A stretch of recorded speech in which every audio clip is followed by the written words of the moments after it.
Hi, this is Mark from Wiki Design. In this video, I'm going to show you how to easily add these breadcrumbs right here to your blog posts using the All-in-One SEO plugin and Elementor Pro. Breadcrumbs are good not only for user interactions, but it could also help with your overall SEO strategy. It's a good idea to add these breadcrumb navigations to pages or posts that can't be accessed through your main navigation up here. So in this example, I just wanted to add the breadcrumb navigations to our blog post templates. So now I'm going to show you step by step how to activate this in All-in-One SEO and how to easily add that widget inside your blog post templates. Let's just jump right into it. After you have All-in-One SEO and Elementor Pro installed, the first step you need to do is jump into the All-in-One SEO settings right here, click on General Settings, navigate up here to Breadcrumbs, and by default breadcrumbs are not active, so you need to click this button right here where it says Enable Breadcrumbs. This first section are the different ways you can embed the breadcrumbs onto your website. You could skip this for now because we're going to just add it inside Elementor, so you don't have to worry about that. Now when you scroll down to the breadcrumb settings, this is where you can visually see how the breadcrumbs are going to look.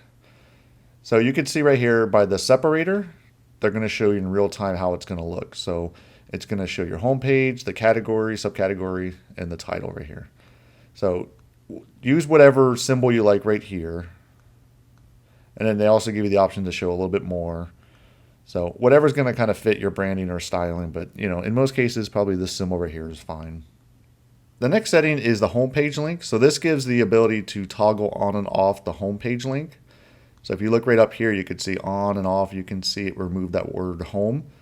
I personally just recommend keeping that on. It gives the user another way to get back to your homepage, and it also helps with Google so they know where your pages are, how deep you are in the categories or subcategories. I recommend just keeping that on. And they also give you the ability to change the text for the archive format and the search result format. So you could see right here, they give you an example.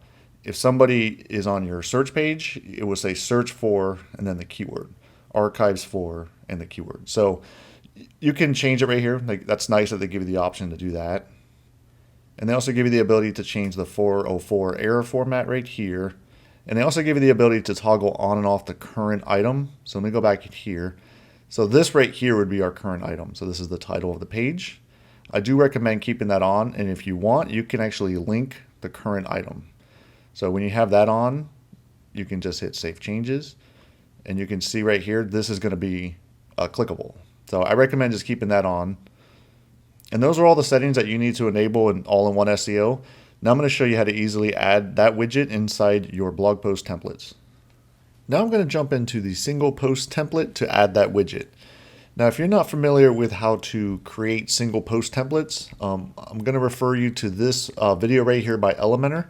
I'll leave the link in the description below. But in this video, they're going to walk you step by step on what is a single post blog template and how to actually create it step by step. So to keep this tutorial shorter, I'm just going to refer you to this link right here.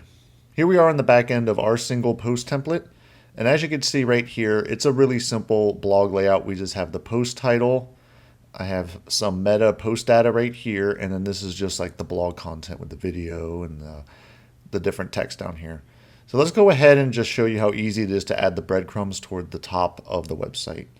So to do this, you just type in the word bread, and as you can see right here, I have this widget right here. This is the All-in-One SEO WordPress breadcrumbs widget. You just click and drag that in. That's all you have to do.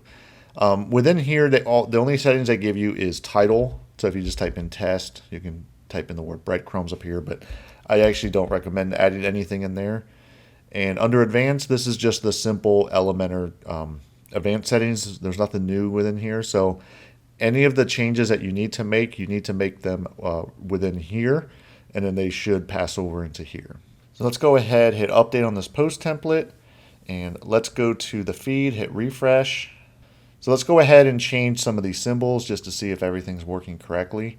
So let's add dots, and let's turn off the link current item just to see if everything's working correctly. Just go here, hit Save Changes, and hit refresh.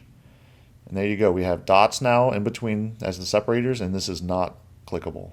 And that's it for this video. Make sure that you like this video, subscribe to this YouTube channel, and hit that bell to receive notifications when I release new videos like this. Again, this is Mark from Wiki Design.